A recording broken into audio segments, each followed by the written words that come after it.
Okay, so there she be. There's the cover, the box. The choke is hooked up.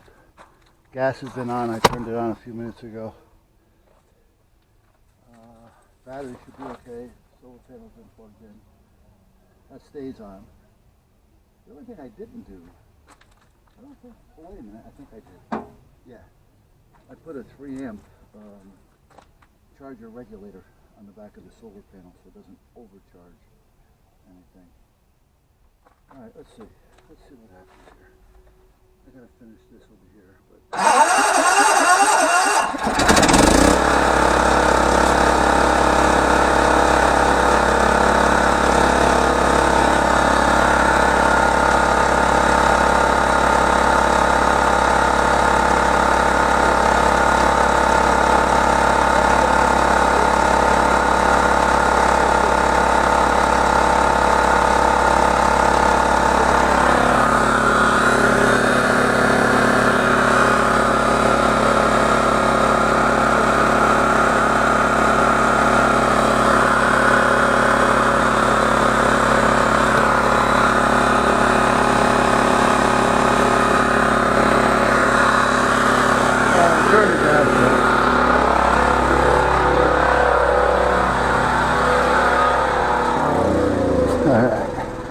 I'm going to let it sit there for a while to see if it leaks. It shouldn't, but we'll see. And then I'm going to go in because I want to get the other camera to slide in there. The tablet, that's what I want to try. So hold on. Okay. So, let's take this off here. Because I'm going to have to clean that. Okay. I'll just leave it there for a second. I got to clean this off because here's the story. This one we keep in the house, and we keep it in the bathroom actually. Yes. So if there's something we want to read or a crossword puzzle or whatever, it's there. And we had those sanitary wipes, so we always wipe everything down and put it down. So if somebody wants to use it again, we know it's all nicey nicey. Got that? Nicey nicey.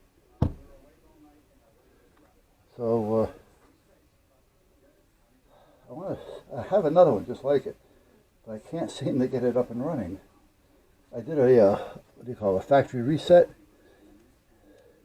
but I didn't do a total reset like you start from the beginning.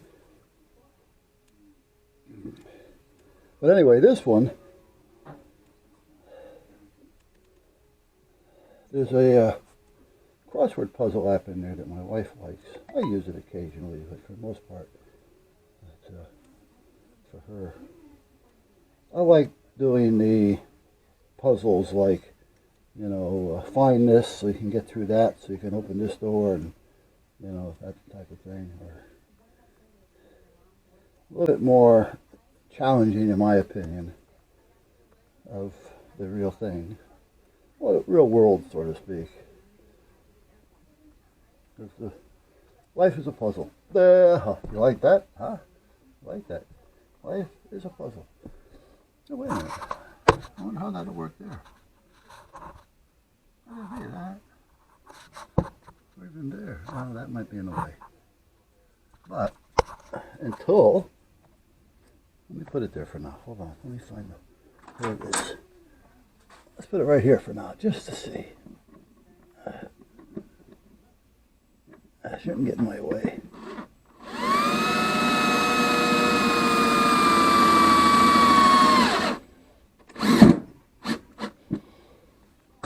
And we'll see what kind of angle to the majangle we get. Anyway, because it's in the bathroom, and a couple of the apps in here request that you allow them access to your microphones, cameras, this, that. You know, again, why do they need this? You know what I mean? But she wants to play the game, so not a problem. So for the first couple of days, everyone's working okay, not a problem. And I said, you know what, I'm going to put a band. That's why I have to clean it off. I didn't care too much about the screen being dirty, but I figured I'd do the whole thing. Camera's right here, and there's another one on the back. What I did was I put a Band-Aid here. And I wrapped it around the back and covered both cameras. Once I did that, it seems like the whole system runs slower. Now there's nothing in there other than the camera app that was with it when we bought them. But they started running slower. Who the hell knows why? Well, I got an idea. You know, if you're downloading an app, we'll say to play solitaire, why do they need access to the microphone, the files, and your camera? You know what I mean?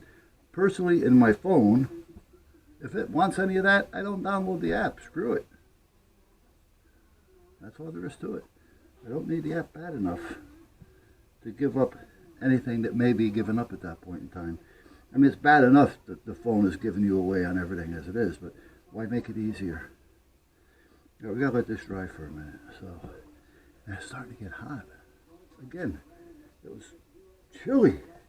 And then it started to get hot about, I don't know, what time was it? I gotta cut the sleeves off of this all the way up. I don't like them down there. They just get in my way.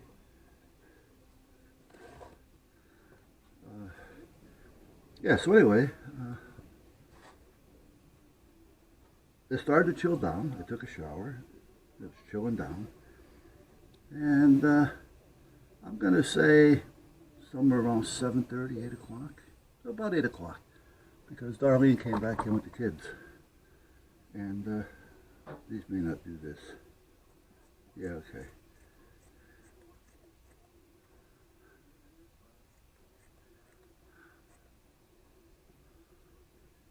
Why am I doing this, you ask? Because it's wintertime. So it's wintertime, so you're going to cut off your sleeves? Isn't that kind of like defeating the purpose? Well, not really, because in the wintertime, I will wear long sleeve shirts. Like the one I have on now, which is, this is a thermo. It was a whole set, the tops and the bottoms, and this is what we would wear when we put on the dry suits if we were going out for winter ops, because it's cold. So we go out with dry suits on. You know, they're rubbing around the neck and around here, and, you know, and this helps keep your body heat in so that you don't get cold, and they work. But I did winter ops, I think, for 2 years, 2 winters. And when you're out there, you know, there's ice, salt water now, ice building up on the bow rails and things. You know, it's not an easy thing, especially if you're in the middle of a search and rescue. And you're freezing your ass off, and you have to watch every step because the water, salt water or not, it freezes. So you got to really pay attention if you go out on the bow or around the gunnel or even into the back on the platform or something. And even directly inside, because, not inside, it's a big enclosure. It holds like 6 people inside. It's got a navigation table and radios and all that kind of shit. Big windows all the way around. It's the 73. That's the designation for it.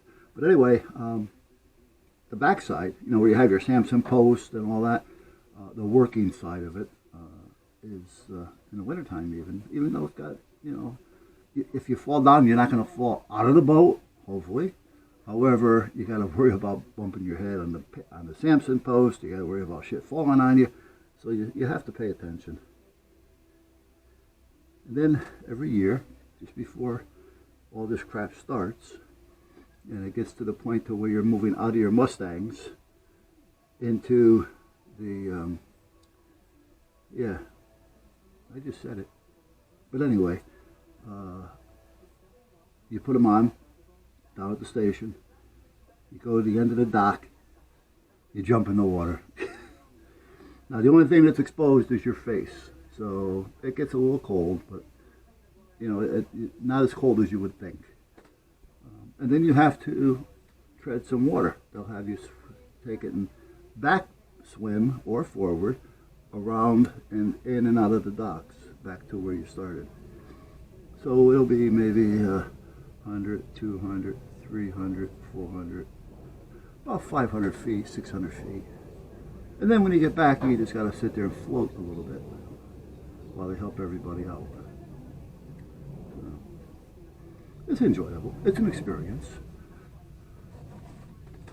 But after 2 years, I'm thinking, I mean, there's nothing wrong with it, but I had other things I got to do, So I decided to take on what did I take on? Well, I went up to vice commander for a while, and then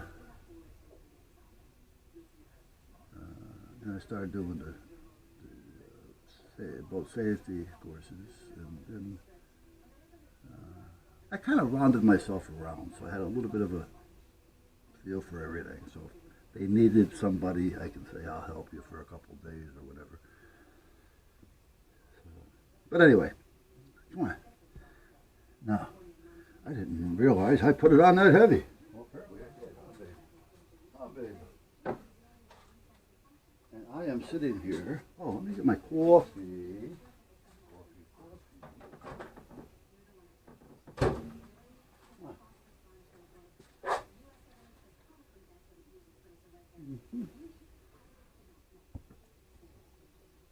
Well, now that I know the generator's working, I have to make a decision. Should I put together a quick little generator house, dog house type thing? Something small, just enough to enclose it with a door so when it's running I can open the door and so it doesn't get too hot in there. And so I can put the lid up so if I have to put fuel in it. I just don't know